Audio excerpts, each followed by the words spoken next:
আজকে মনের কথায় যে কথাটা শেয়ার করব সম্প্রতি ঘটে যাওয়া খুব দুর্ভাগ্যজনক একটা ঘটনা। তো সঙ্গে থাকবেন, পুরোটা শুনবেন আমার মনের কথা। আজকে একটা ডিফারেন্ট ব্লগ নিয়ে চলে এলাম। এখন ঘড়িতে বাজে 11:40। আমি ব্লগটা বানিয়ে এক্ষুনি আপনাদের 12টার সময় ছাড়বো ব্লগটা। হঠাৎ মনে হলো আজকে ডেলি ব্লগ না দিয়ে একটু ডিফারেন্ট টাইপ ব্লগ দিই, যেটা আপনারা সবাই জানেন যে কাবেরী মনের কথায় আপনাদের সবসময় স্বাগতই জানাই। আজকে কাবেরী মনের কথা নিয়ে চলে এলাম আপনাদের সামনে। সম্প্রতি আপনারা জানেন যে এই কিছুদিন আগে দেবলীনা নন্দীর একটা ঘটনা নিয়ে একদম সোশ্যাল মিডিয়া তোলপাড় হয়েছিল। আজকে আবার তার বন্ধু সায়ক চক্রবর্তী বিতর্কের ঝড়ে জর্জরিত। আমি কারোর পক্ষে বা বিপক্ষে কোনো কথা বলতে আসিনি। আমি শুধু এইটুকুই বলতে এসেছি যেটা আমার মনে হয়েছে, যেহেতু আমার আজকের মনের কথায় আমি আপনাদের সাথে সব কিছু শেয়ার করব, মনের সব কিছু।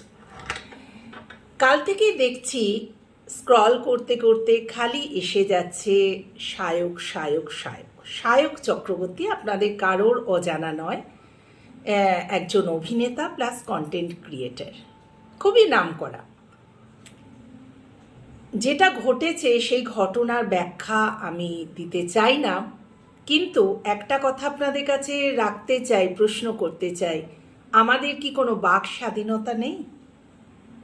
আমরা যে স্বাধীন স্বাধীন বলে চিৎকার করি, আমাদের বাক স্বাধীনতা নেই।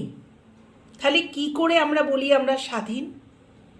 সে যেই প্রবলেমটা ফেস করেছে সেখানে তার যে মনের ওপর যে এফেক্ট পড়েছে সেটা সে চিৎকার করে সেটা সে সবাইকে জানিয়েছে, বা একটা বিশ্রী জিনিস সৃষ্টি হয়েছে, হয়ে গেল, ওখানে এন্ড করে দিন না।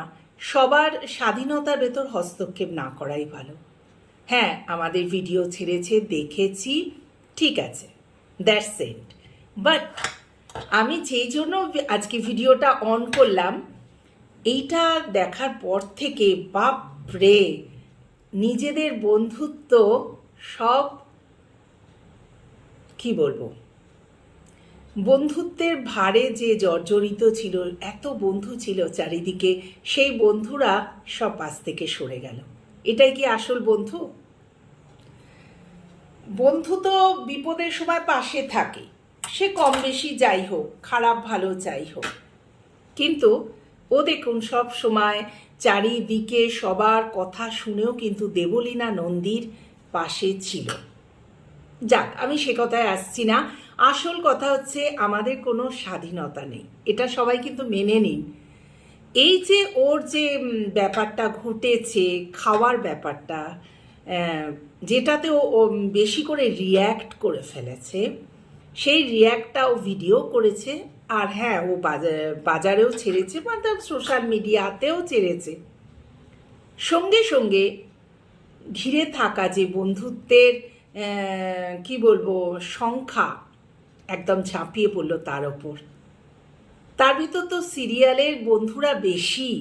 একজন বলেছে, এত খারাপ লাগলো লেখাটা পড়ে, খুবই পরিচিত মুখ আপনাদের, কিন্তু সেটা আমি আর জানাচ্ছি না, কারণ হচ্ছে সবাই তো আমরা সিরিয়ালেরই বন্ধু বা সিরিয়াল দেখার বন্ধু, যেহেতু তাকে ছোট করছি না। সে লিখেছে, এই যে অশিক্ষিত কন্টেন্ট ক্রিয়েটাররা এখন আসেন, তার ফলে কিন্তু সোশ্যাল মিডিয়ার খুব মানটা নেমে যাচ্ছে। আমার না, মানে কি বলবো, সঙ্গে সঙ্গে মনে এলো এই কিছুদিন আগে ওই কিন্তু সায়ক চক্রবর্তীর সাথে কি বলবো সিরিয়াল করেছিল, আর সেই এই কথা বলছে অশিক্ষিত কন্টেন্ট ক্রিয়েটার। তাহলে হয়ে গেল না, দুয়ে দুয়ে চার। আপনারা ওকে অসৎ বলছেন, যা কিছু বলছেন, অনেক কিছু, ও নাকি ভিউ বাড়ানোর জন্য করেছে। ওর কোনো ভিউয়ের দরকার নেই, 1 নম্বর।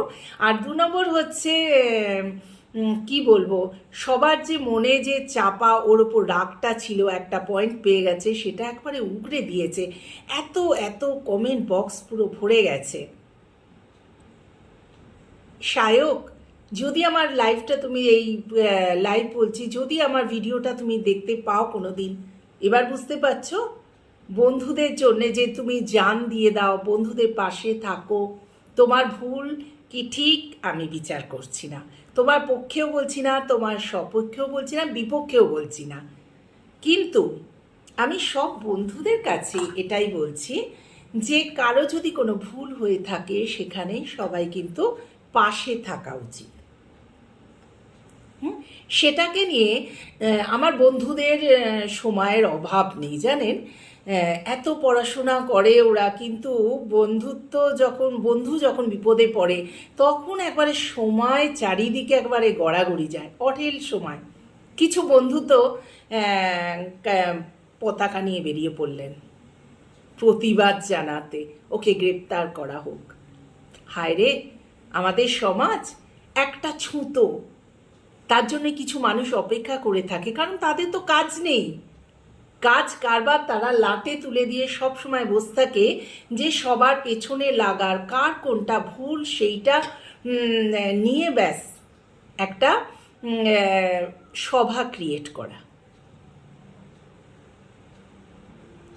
কিরম মানুষ আছে না, যত আমি দেখছি সত্যি নিজের সমাজের প্রতি আমার ঘেন্না লাগছে। আমরা তো মানুষ, ভুল দোষ গুণ মিশিয়েই কিন্তু আমাদের জীবন। আমরা সবই ঠিক বলি, সবই ভুল করি, তা তো হয় না। হয়তো কিছু ভুল আছে আর হয়তো কিছু ঠিক আছে। তার জন্য সবাই একদম সায়ক চক্রবর্তীর ওপর ঝাঁপিয়ে পড়ল। আরেকজন বন্ধু, নাম করব না, না থাক, কালকে দেখছি, হ্যাঁ নামই করে ফেলি, রাজা আর মধুবনী। কিছুদিন আগে একদম মানে সায়কের নামে একদম কি বলবো, বলার ভাষা আসছে না এই মুহূর্তে। আমি তো হঠাৎ করে লাইভটা এই ব্লগটা বানাচ্ছি, মানে কথার ভালোবাসার স্রোতে ওকে ভাসিয়ে দিয়েছে। আর এবং সবাইকে অনুরোধ করেছিল যে সবাই সায়ক চক্রবর্তীর পাশে বেশি বেশি করে থাকবেন, কারণ সায়ক চক্রবর্তীর মতো মানুষ হয় না। কেন বলুন তো? কারণ রাজা আর মধুবনী একটা বিশাল মানে ল্যাপটপে একটা বিশাল প্রবলেমে পড়ে গিয়েছিল, কিন্তু সেই বন্ধু সায়ক সারা রাত জেগে সেই প্রবলেমটা সলভ করে ওদের ভীষণ একটা বিপদের হাত থেকে রক্ষা করেছিল। তখন বলেছিল, সত্যি এইরকম ছেলে আমরা দেখিনি, সব সময় সবার সাথে থাকে, সারা রাত আমাদের সাথে জেগে আমাদের বিপদটা থেকে উদ্ধার করে দিল।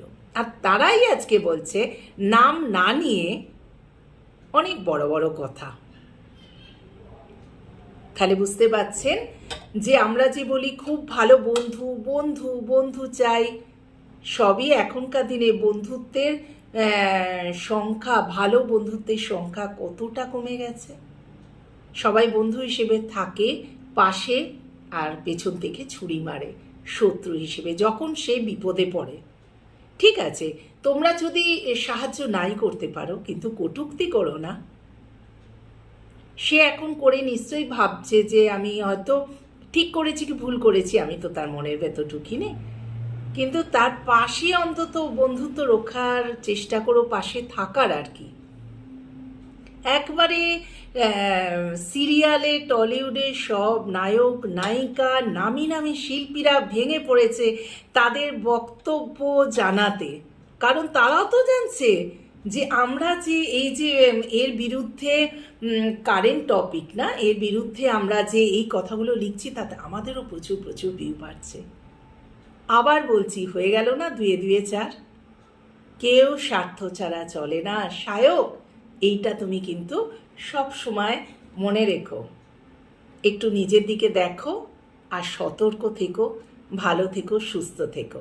আর সব বন্ধুদের একটাই রিকোয়েস্ট করছি, পাশে থাকুন। হয়তো ভুল করে ফেলেছে, কিন্তু তা বলে তাকে